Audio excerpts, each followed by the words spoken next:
नमस्कार टूपीएम बुलेटिन को स्वागत करुछि मुरुपाली। पवित्र रामनवमी अवसर में आपण मानक शुभेच्छा जनाई आरंभ करबा बुलेटिन। आज पवित्र रामनवमी एथिपाई राज्यव्यापी राम मंदिर गुड़िकरे भक्तिमय परिवेश सृष्टि होइछि। विशेषकर भुवनेश्वर राम मंदिर परिसर में सकाळु सकाळु भक्तों भीड़ लगी रही। श्रद्धालु माने उपवास रखी पूजा अर्चना करुछंती।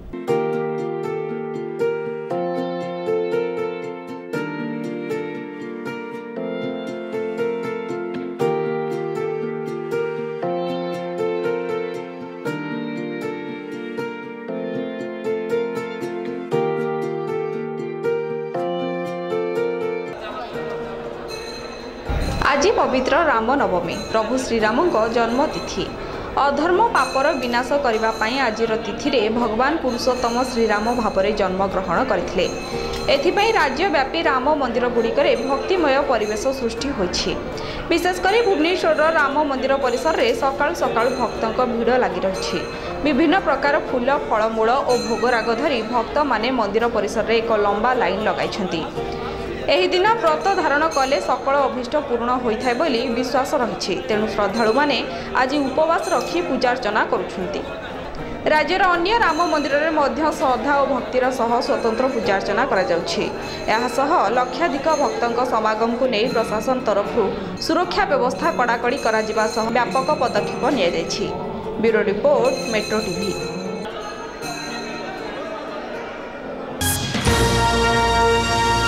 संबलपुर गोल बजार भयावह अग्निकांड। एही बजार 50 रु ऊर्ध्व दुकान जली जाइछि। निया को रोकिबाकू प्रशासन पक्षरु 10टी दमकल बाहिनी को मुतयन करा जाइथिला। संबलपुर गोला बजार रे भयावह अग्निकांड। एही बजार अंचलर 50 रु ऊर्ध्व दुकान जली जाइछि। पाखापाखि 3 घंटा पर निया को आयत्त करा जाइथिबा जिलापाल सूचना दैछन्ति। एहा सह सरकारी नियम अनुसार क्षतिग्रस्त को सहायता मिलिबो। आज भोर प्राय 3:30 बेले निया लगी जानी पुलिस को खबर दि जाइथिला। पर निया को रोकिबाकू प्रशासन पक्षरु 10टी दमकल बाहिनी को मुतयन करा जाइथिला। घटनास्थल में जिलापाल एसपी स्थानीय विधायकों समेत बहु वरिष्ठ अधिकारी पहुंची थिले। निया को आयत्त करबा पई स्थानीय किछि कंपनीर निया लिभा गाड़ीर सहायता निया जाइथिला। केही दुर्बृत्त निया लगाई दैथिबा स्थानीय व्यवसायी अभियोग करछन्ति। Bureau report metro TV. आज महाप्रभु श्री लिंगराज को रुकुणा रथयात्रा सकाळ 7 ରୁ 8 भितर शेष होइछि महास्नान। एहा परे मध्याह्न 12 ରୁ 12:30 यात्रा पूजा होई मध्याह्न 12:30 ରୁ 1:45 जाए श्रीजीव को पहंडी हेबो। परे मध्याह्न 1:45 ରୁ अपराह्न 4टा जाए रथरे पूजा एवं अपराह्न 4टारे रथटଣା कार्यक्रम रहिछि। भक्तमानक सुरक्षा दृष्टिरू व्यापक सुरक्षा व्यवस्था सांगकू पुलिस फोर्स मुतयन होइछि। आज चैत्र मास शुक्लपक्ष अष्टमी आरंभ होइछि लिंगराज महाप्रभुଙ୍କ रुकुणा रथयात्रा। गत रातिरे रथरे नेतबंधा हेबा सह मध्यरात्रि रे महाखळाठारे रथ प्रतिष्ठा करा जायथिला। सप्तमी तिथिरे विधि मुताबक केदार गौरी निकट मरीचि कुंड पानी आसी रथ प्रतिष्ठा होइथिला। वर्ष तमाम बंद रहिथिबा एही कुंडर प्रथम कलश जल रे रुकुणा रथर प्रतिष्ठा करा जायथिला। भोरु कीर्तनियांक संकीर्तनर आध्यात्मिक गुंजरण सांगकू समवेत भक्तंक हरिबोल हुळहुळी मध्यरे प्रभु जाइछन्ति रामेश्वर। मंगलवार भोर 5टारे मंगल आरती और अवकाश पर 5:30 ରୁ 6:30 जाए होइथिला साहाण मेला दर्शन। सकाळ 7 ରୁ 8 भितर शेष होइछि महास्नान। एहा परे मध्याह्न 12 ରୁ 12:30 यात्रा पूजा होई मध्याह्न 12:30 ରୁ 1:45 श्रीजीवଙ୍କ पहंडी हेबो। परे मध्याह्न 1:45 ରୁ अपराह्न 4टा जाए रथरे पूजा एवं अपराह्न 4टारे रथटଣା कार्यक्रम रहिछि। Bureau report metro TV. वर्तमान बुलेटिन में समय होइछि एक ब्रेक। जगतरनाथ जगन्नाथ को दर्शन करने पूर्व बड़दाण्ड में पसरा मेलाइथिबा नृसिंह स्वीट्स ताजा खजार मजा नियंतु। खजा भितर बेस्ट सबुठू भारी टेस्ट एही नृसिंह स्वीट्स धूम मिठा खजा।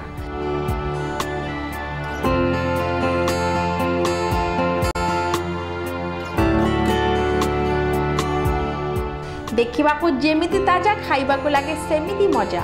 एठाकू आसंतु आउ एई टेस्ट रो बेस्ट थिबा खजा को खाई जगन्नाथ को मन भरी दर्शन करंतु।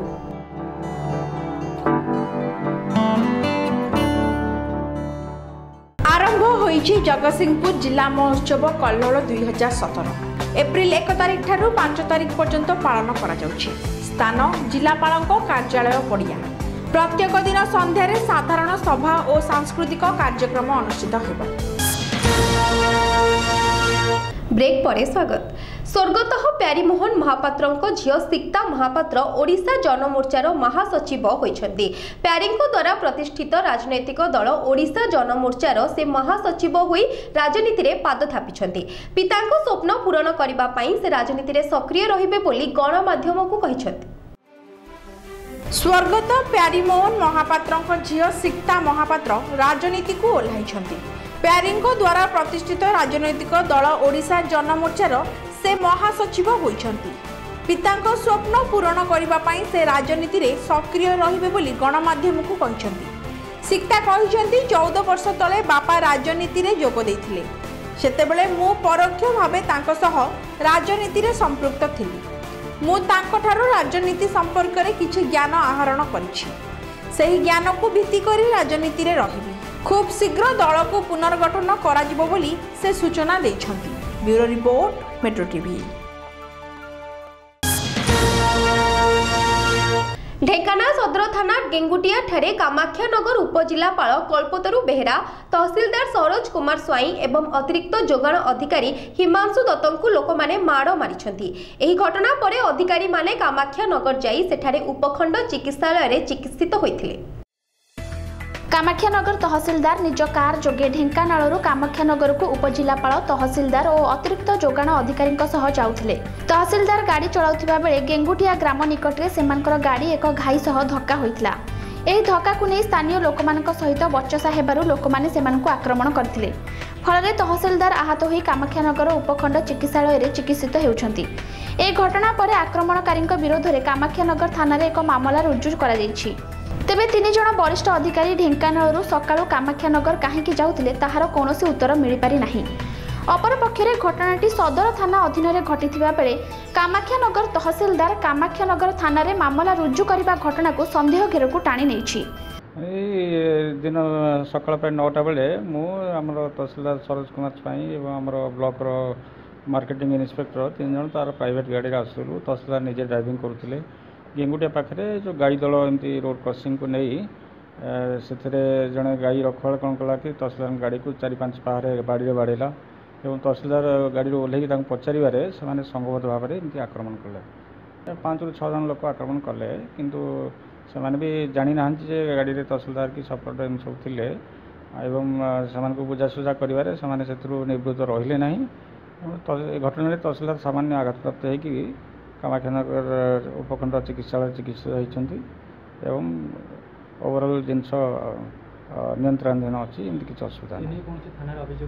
से तो तहसीलदार लिखित अभियोग देवे बोली जहाँ कहते आम कामाख्यानगर थाना देवे लिखित अभियोग। आज्ञा मो स्वामी गाई नहीं जाऊे इाड़ू गोटे गाड़ी आसिकी गाड़ी धक्का जो गाई की धक्का कले एठू आंक से बाजिला आंक गोड़े से कहले कौन धक्का कर कहीकि उठिकी आसिक माड़ पिटा कले आंक मुह गान फटेदेले एठू ये करके फटे कौन तुम आम गरीब बोली आम किसी एक्शन ना तुम धनी लोक बोली तुम दे आज्ञा आम तहसीलदार आनु से आम ना केस करके पुलिस आम घरे बसई उठे दौना आमको खुई पी दौना बहुत हैरान कर 3-4 ट्रिप पुलिस मो घर लगे आम कौन कर आम गरीब बोली आमको कौन आगे किसी ना से धनी लोक बोली ये कहल मो स्वामी एनु लाक पाटी मुंड कानी फाटी जाइए तालू ब्लड पाटी पाटी बांति हो केवल से मरिया बंचा ये केवल घर ना कटक एडमिशन होती रेफर करदे कटक से एडमिशन आसिले। ढेंकानालरू दीपक रंजन मिश्र रिपोर्ट मेट्रो टीवी। समय शेष होइछि बुलेटिन को एठी रखिबा। अधिक खबर पई आप लॉगिन करि परिबे हम वेबसाइट www.metrotvbureau.com। नमस्कार।